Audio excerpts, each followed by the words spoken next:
FIFA 23 is right around the corner. And yesterday we got a 10-minute deep dive video on EA's channel, as well as a massive pitch notes article talking about a load of stuff to do with gameplay. Today's video I'm going to go over some of the sections that I think are important, show you anything you may have missed, and let you know my thoughts. So if you do enjoy it, make sure you thumb it up if you're hyped for FIFA 23 and let me know your thoughts on what we got yesterday in the comments. But without further ado, let's do this. Women's football is being taken to the next level on FIFA 23. For the first time, we've got men and women on the front of the Ultimate Edition cover with Kylian Mbappe and Sam Kerr on that prestigious stage. Club football is coming to women's football on FIFA 23 as well, which is really, really big rather than just international teams, and paves the way for the future for more to be added. There's also 3 big gameplay elements changing in women's football. The first is 3 different movement archetypes based on height, physicality, and everything like that, so you're really going to get unique movement styles for the women.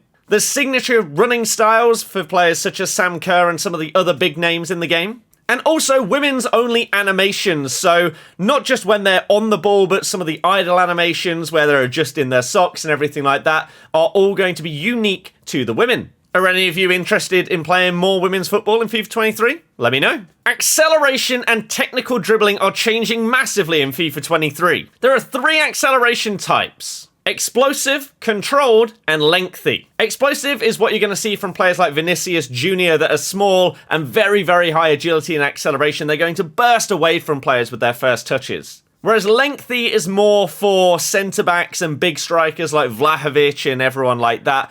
It's going to take a bit longer for them to get going, but once they do, they're going to be rapid. And controlled is for players that don't really fit either of those categories, and they're just in the middle. Technical dribbling is now changing as well, so if you're just using the left stick, your players are now going to use this new system. And the active touch system and all of these that they brought in last year has been improved to make dribbling smoother and more responsive, or so they say right now. Do you feel like the acceleration stuff's going to be OP? Let me know. AI blocks are being massively nerfed in FIFA 23. This comes alongside a couple of other defensive changes, such as the new machine learning jockey system. This allows you to have much more control over your players when you're jockeying backwards when an attacker's running at you. Hard slide tackles are now a thing, so if you hold R1 when you do a slide tackle, your guy will clear the ball as far as he possibly can, so it's basically to get out of a defensive jam. There's a new partial team press where if you double tap R1 or RB, then 2 players go and block the passing lanes. But the huge news is that user-controlled manual blocks go nearly twice as far as AI blocks. So in theory, manual defending should be rewarded much more than letting the CPU do it. What are your thoughts on these changes? Shooting is changing in FIFA 23, and here is how. The new power shot system is really going to make things interesting as it allows more manual shooting. The previous controls of pressing both bumpers and shooting to do a low-driven shot have now been replaced by a power shot.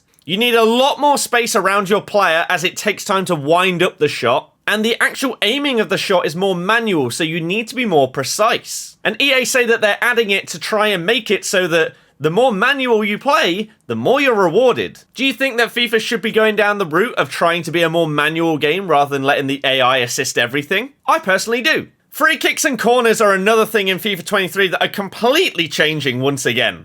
With the left stick, you move the camera around. With the right stick, you choose exactly where on the ball you want your player to strike it. This determines the curl, the dip, and also the type of kick you want, for example, a knuckleball, an outside the boot, etc.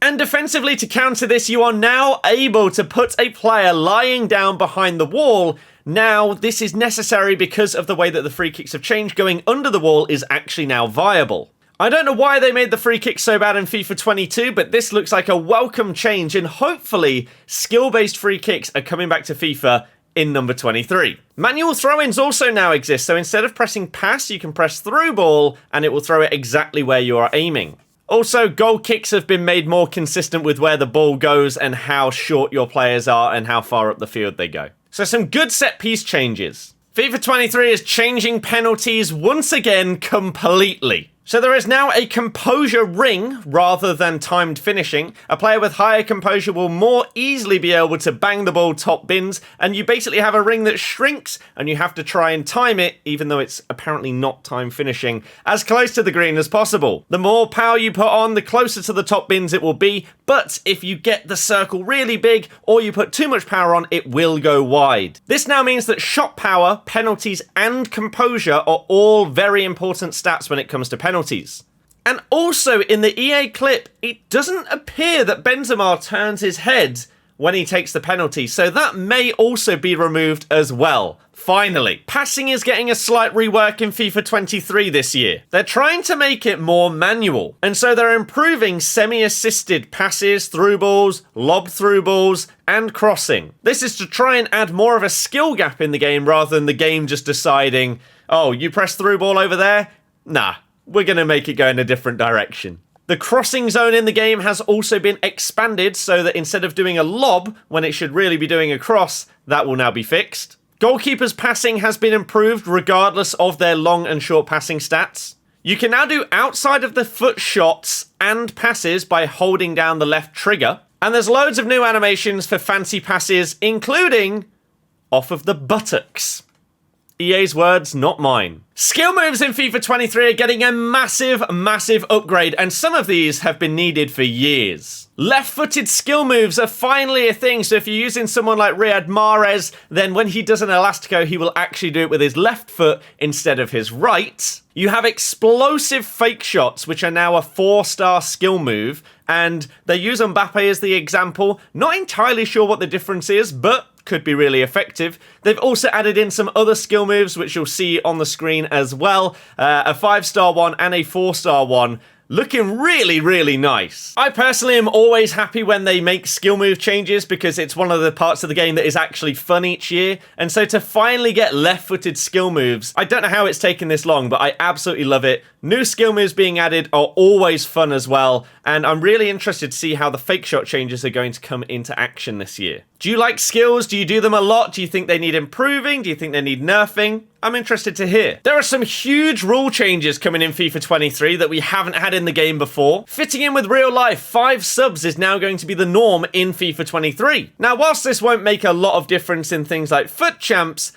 in objectives in Ultimate Team, you're going to be seeing a lot of people bringing on 5 players that do not fit the normal requirements. Offside advantages are finally a thing, and so when an offside is called, you can actually just play on if the game allows it. If you want the call, then just like with free kicks, you can press both of the triggers and it will give you that free kick. And if you are utilizing an attacking player and you see that you are offside, you can press both triggers, pull away from the ball, and an offside advantage will be played. And so it isn't unnecessary offsides all the time now. A really welcome change if you ask me. There's also now options for referee lenience in offline games. If you want to be super strict, then you can. The biggest piece of FIFA 23 news has just come out. It's not the 5 subs rule, it's not the new skill moves that are left-footed, it's not the new power shooting mechanic or anything like that, it's even better.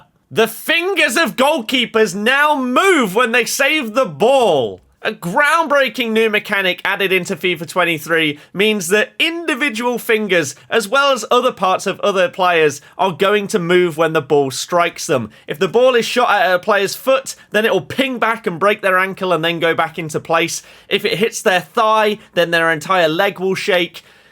It's kind of a cool addition, but the way that they bigged it up in the trailer was bizarre. With these new physics though, we are also seeing players actually able to run into the net and the net will react in a realistic way. New net mechanics when the ball strikes it, as well as players trying to be more intelligent and not collide with each other and also opponents. We'll see how this actually works in the game, but I can't wait to see a player just break their finger in the middle of a match now. It's going to be great. So those are the main big talking points for FIFA 23, in my opinion, from the gameplay deep dive that we got. Let me know your guys' thoughts. What are you most excited for? Is there anything that you think should have been added that hasn't been so far? And if you do want to see way more FIFA 23 content, make sure that you subscribe to this channel. Go and follow me on TikTok and Twitch and everything like that. The links will be down in the description, and I will see you for more content very soon.